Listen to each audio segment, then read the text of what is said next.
I am your host, Jess Williamson, an award-winning business and mindset coach and a serial entrepreneur having scaled 4 successful businesses. My purpose is to help you unleash your unique superpowers and to build the life and business of your dreams. Let's get into today's episode.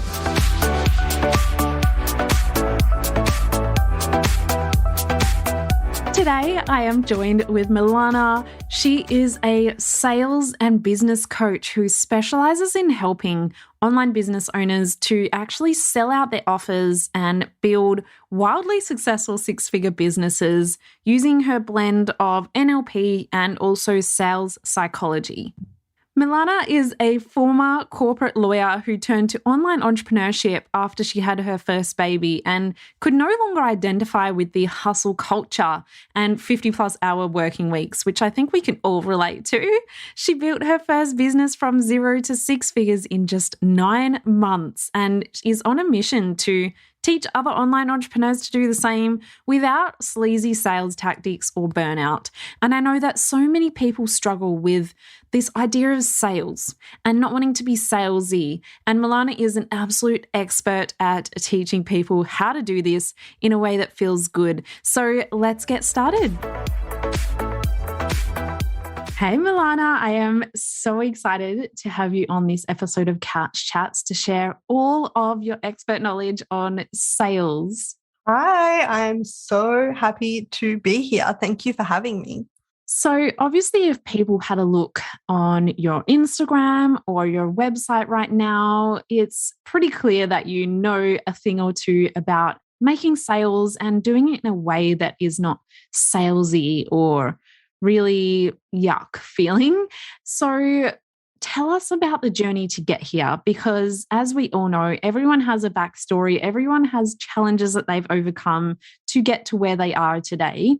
So where did it all start for you? Yeah, so for me, it started with me working as a corporate lawyer. So like working in corporate and thinking that's where my life was going to go, that I would be just kind of those like high-flying corporate lawyers, climbing the corporate ladder, aiming to get the corner office, all the things. And pretty quickly, I realized that was not the life that I wanted. So about 5 years into working as a lawyer, it became really obvious to me that this was just not what I was meant for and that I could not keep up with the 10 or 15-hour workdays sometimes, and that it just was bringing me no fulfillment. So I got pregnant with my son in 2018, and that was the year that I decided, okay, this is the year that I'm going to quit law and start my own business. And when he was born, he was about a week old when I started my business. That's when I got into the online world and into coaching. And it was such a huge shock and transition to get there, because I came from a world where it was like you were hidden in a way. You didn't have to put yourself out there. You didn't have to, sell yourself in any way. It was all sitting behind computer screens doing the work. And then all of a sudden, I had put up my hand to be in this position where I was visible online. And even just becoming visible online was such a big hurdle for me, such a big deal. Like creating my Instagram page was such a big deal, putting my name down on it. I remember I cried to my husband for like a week before I changed my handle from like a generic handle, which I can't even remember what it was, to like my name, because I was like, people are going to find me online and they're going to see me, and my God, they're going to see me selling. Like that is the scariest thing in the world. And so I really like started off with this massive fear of sales from day dot. And that continued for a good year on my journey, because I was so scared to show up, so scared to show my face, so scared to talk about any of my offers or just even talk on my stories or talk in posts and in any way kind of be seen as an authority, an expert online, because I didn't feel like I was. And I felt like people would judge me and they would say, well, who do you think you are? And like who's this person trying to sell us stuff? So I had every limiting sales belief under the sun. So it wasn't really until I overcame that and that I was able to work through that, process that, and reframe every single one of those beliefs that I saw results in my business. Because that first year in business was a year that, and I think like I did the maths and I made like a total of $3,000 and all of it went to expenses. So like at the end, I was on zero. And so I had left this, by that point, I had left this corporate job, this like really well-paying 6-figure corporate job to start this business. And it looked like from the outside that it was failing, that it wasn't going anywhere. So it was a really tough moment and a moment for me to get really serious with myself and really honest, like, who's the bottleneck here? Like, what is going on? And it was me and my limiting beliefs around sales. Wow. I can totally relate to putting your name on things, because when I actually first started my swimwear brand, I didn't want anyone to know it was me. I was more than confident that I could do a damn good job, but I was like, no one can know it's me, because I'd always been so underestimated my whole life. I was like, they're going to underestimate the business if they know it's me behind it. So I can totally relate to that. It is scary. And I'm sure so many people can relate to even just the judgment of possibly friends or family thinking, who is she to be trying to sell this nonsense, and their thoughts that are so, so common. So I know you're definitely not alone with that. And you mentioned reframing these thoughts. So was it just you realizing that there's a problem here and the problem's probably me? Or did you have a coach, or did you have someone that kind of pointed it out? Because I think the biggest challenge for people is they're always looking for new strategies and they want to blame the marketing that's not working or the strategies, or maybe my offers aren't right. And they're always looking for these external solutions when quite often, more often than not, it's you. Sorry to tell you guys, but it's you, So what brought you to that realization? Because I think so many people never actually reach that realization, or maybe they need someone else to point it out for them. Yeah, totally. And I mean, it was totally me, because the thing was, I did invest in courses and programs in my first year pretty early on. In fact, I decided, I invested in an online course teaching me all the strategies and all the things. So it wasn't like I could say the strategy, I don't have the strategy. And definitely a part of me wanted to say the strategy doesn't work. I'm the special unicorn and it doesn't work for me. It's worked for all these other people, but just not me. But that wasn't true. And what really got me to the point of realizing that I was self-sabotaging so bad with my mindset was that, after 12 months, you're like, hey, I'm doing all these things. I'm seeing other people using these strategies succeeding. What's going on?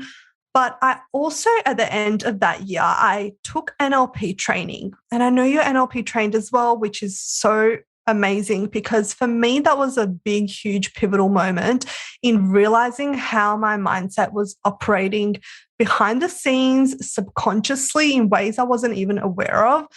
And realizing that I had so many limiting beliefs around sales that were the real issue. It wasn't the strategy. It was the fact that it was me. And that when I kind of got that, and it was just one of those moments, that you kind of sit and you're like, oh my God, I get it now. I get it. That was when really everything changed, because even though I had that realization and I started to change my mindset, I didn't see the external results immediately, but I knew that they were coming. And that was the whole difference. I knew that absolutely I was going to get to where I wanted to go, because now I knew what I was doing wrong. And by doing, I mean the ways I was thinking wrong. And those ways that I was thinking wrong were really driving my actions. So, for example, I believed that selling was sleazy and gross, and it was kind of taking away from people. And now they were going to be worse off because, oh my God, I sold them something. And so, so I didn't sell, right? So I didn't show up. I didn't talk about my offers. I never wanted to be that person, quote unquote, on Instagram selling, which is so ridiculous and hilarious to me right now. But that resulted in no one knowing what the hell I had, like if I even had anything to offer. And of course, that meant no one was asking to work with me. No one was trying to book in calls with me. No one was trying to get into my packages because they were like, well, we don't even know what this person does. And it all came down to the belief. I had the package, I had the beautiful offers, I knew all the marketing strategies and stuff, but I just refused to sell them. Pretty crazy, isn't it? And I think this is probably one of the most common mindset challenges that people have is selling. And it's like, yes, I get it. Back in the day, the way society was run and, those salesmen that used to come to your door and force you to do it and use all these tricks and things to make you buy something you didn't want. But these days, it really is so important to sell because you don't go into business thinking, oh, I'm going to trick people into buying this. They don't even need it. You usually start a business because you can help someone with something. And I think that's one of the biggest mindset shifts that I had myself as well. So those are, I know that they would be so, so relatable. What would you say, now that you've sort of moved past that, what would you say are the biggest mistakes that other people are still currently making? Yeah. So other than the fact that they're not selling, that would be the number one mistake, not even showing up to sell, not even talking about your offers. That's probably the biggest thing. And people need to hear about something 8 to 21 times before they're ready to buy. And so not only do we not talk about our stuff, but we don't talk about it enough because we assume that if we've posted one post or we've sent one email and no one's bought, that's it. It means no one wants it.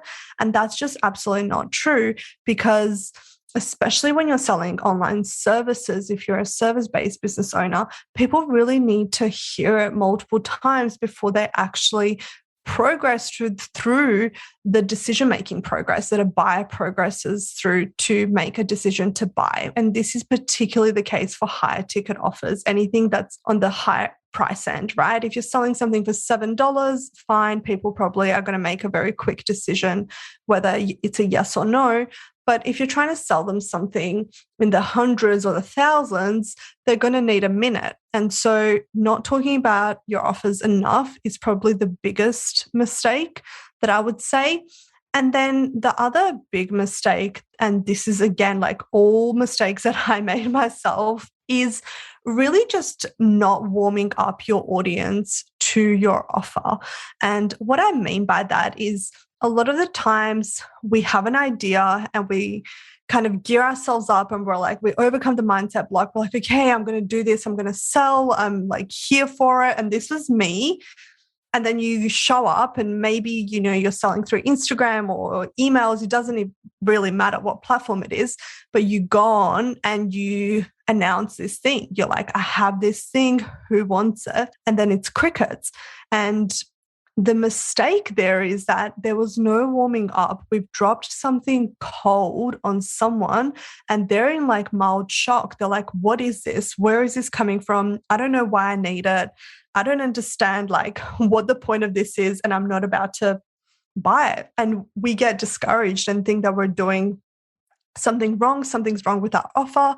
But it's not necessarily the case. It's usually that we just need to spend more time warming up our audience to that offer that we're about to sell to them. So spending some time educating them on the problems, why they're experiencing those problems, what the solutions are, and then strategically positioning the offer that we're going to present as the ultimate solution. And that just makes a whole world of difference in the response, in the engagement, and in the sales. So I would say those are the two kind of biggest mistakes when it comes to selling online. Yeah, I really think that is a huge lesson just in business in general, not to just do something once and decide that no one wants it. I've had so many conversations with my clients, whether they're reaching out to influencers or they're looking to reach out to other brands, or, even if they're not necessarily selling something, everything kind of is selling anyway because you're convincing someone to work with you. Exactly. They email 2 people and they say, no one wants it.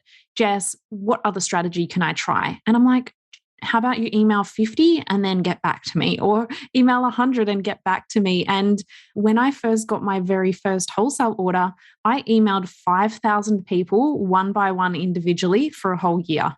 Amazing. For a whole year. And I didn't give up because I knew that I just had to keep going. And to be honest, they were watching. They just weren't replying. I didn't even get a reply, let alone a no. I didn't even get replies.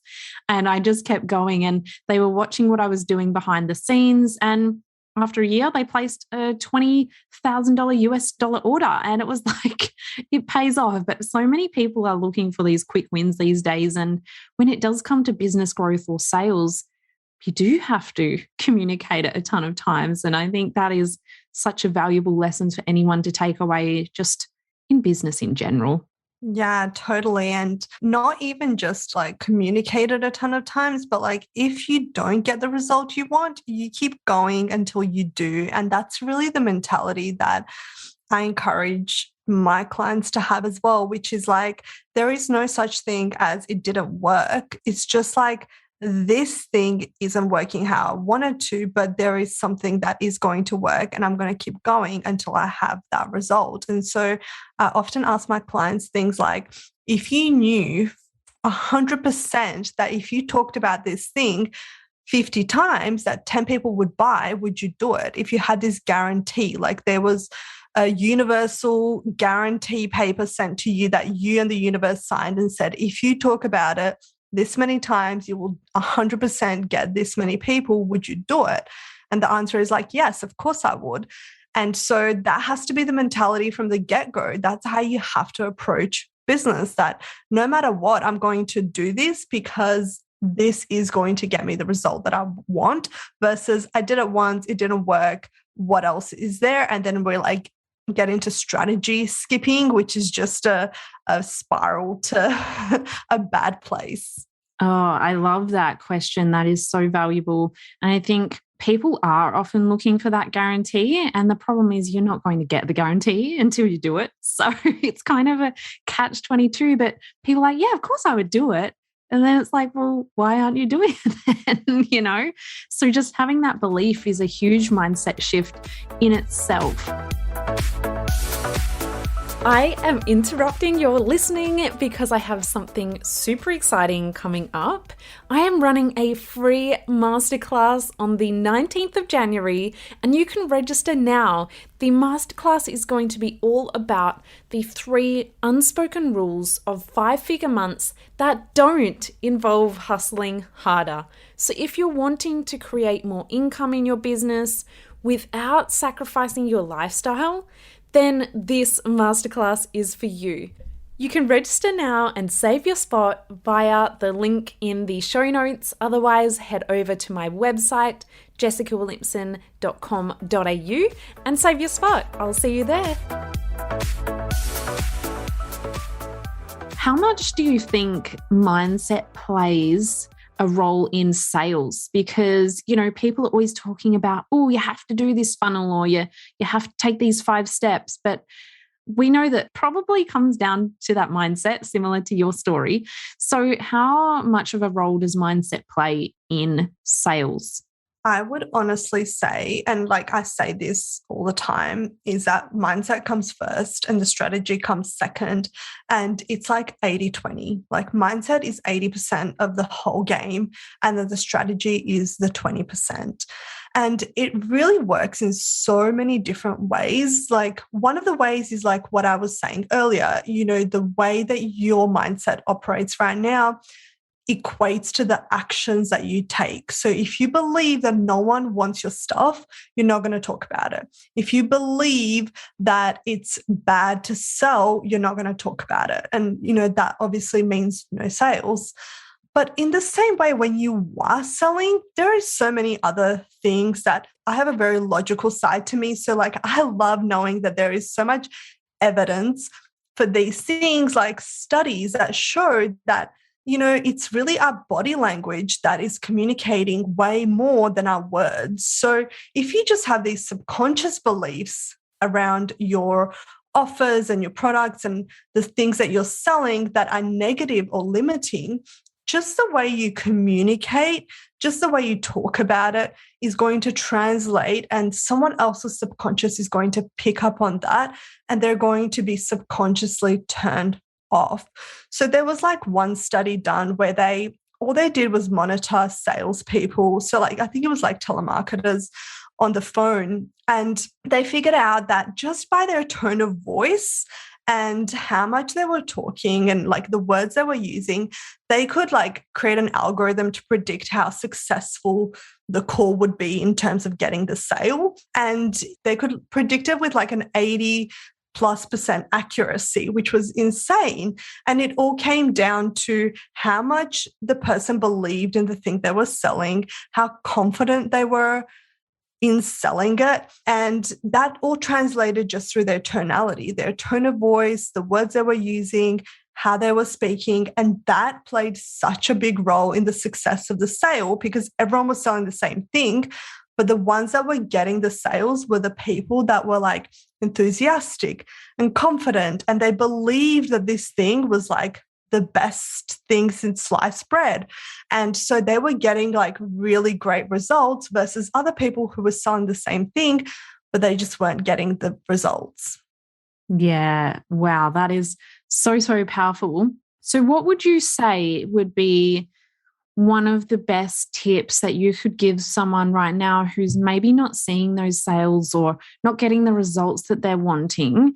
Because there's so much there to unpack. There's the body language, there's the wording, there's the mindset, there's the strategies. There's so much that goes into sales. And obviously, sales is the core of any business.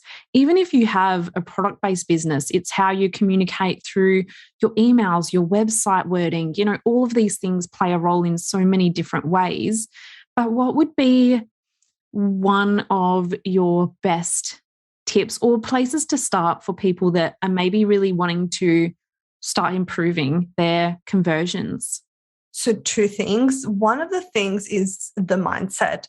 And the first thing that you need to get behind is why the thing you're selling is the best thing in the world. Like if you don't believe it is literally the best thing since sliced bread, no one else is going to believe it either. And no one else is going to get behind it. So the first thing is to build a confidence, enthusiasm, and pure passion and energy for the thing that you're selling and really get behind it. And a lot of the times we know that what we have is transformational, will help someone, but we're also scared. We're like, oh, but what if it doesn't work? Or what if it's not going to help them as much? What if I just think it is and it's not? And do people really need this? And all those beliefs have to go. It has to be a state of this is the thing that everyone needs in their life, and I'm just going to harp on about it for the rest of my life. So I would think about something you bought recently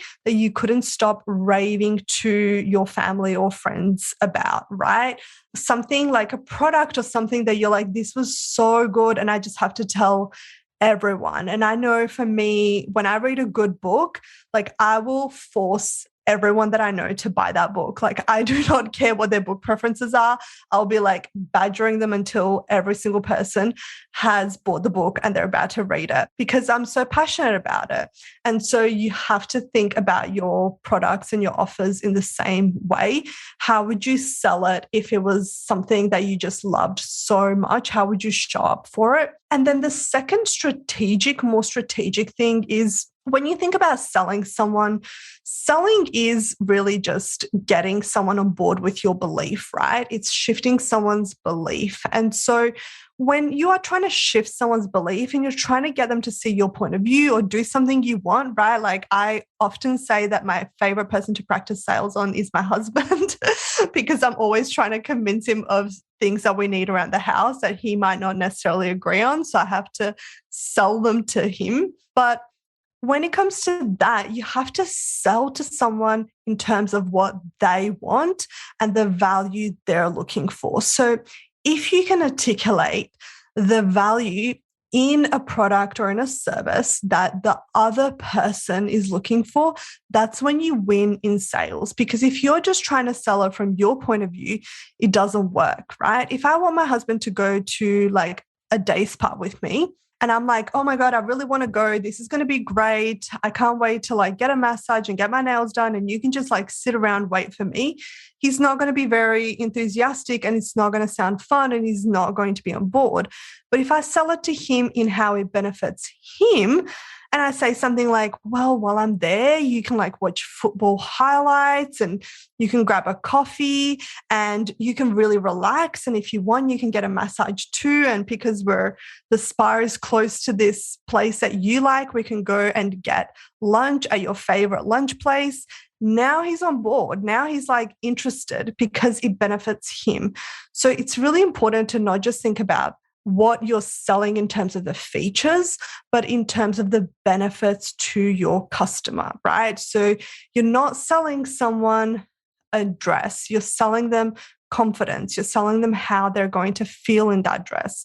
You're not selling someone coaching, you're selling them, or like 5 calls with you, you're selling them a transformation. So getting clear and articulating that transformation and what it looks like is going to just be the one thing you can tweak right now that's just going to absolutely explode your business and get so many more people interested in your offers just simply by changing your messaging.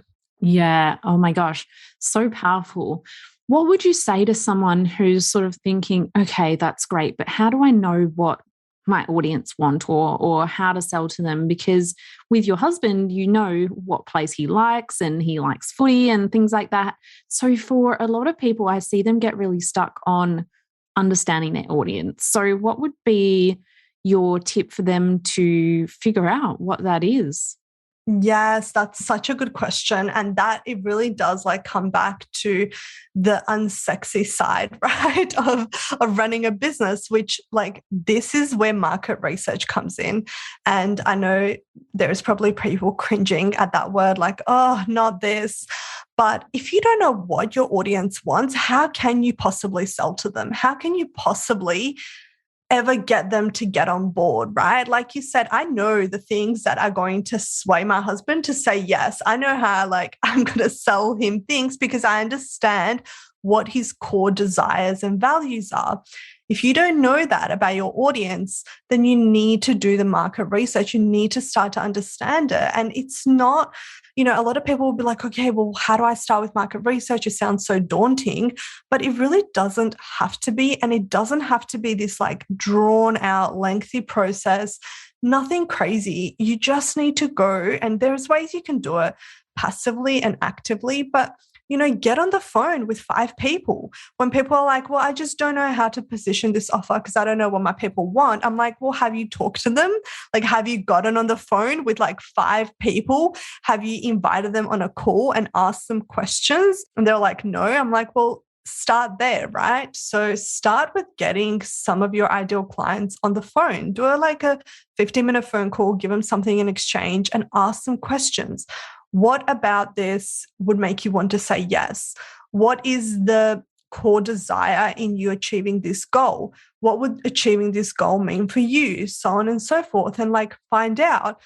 And then if you're like, okay, maybe I don't have for whatever reason, time to hop on calls or whatever, you can hop into like a million Facebook groups and just see what people are saying in there, because there is so many niche Facebook groups on every single type of niche you can think of, where people are discussing things and asking questions. And, you can just post in there as well and ask questions.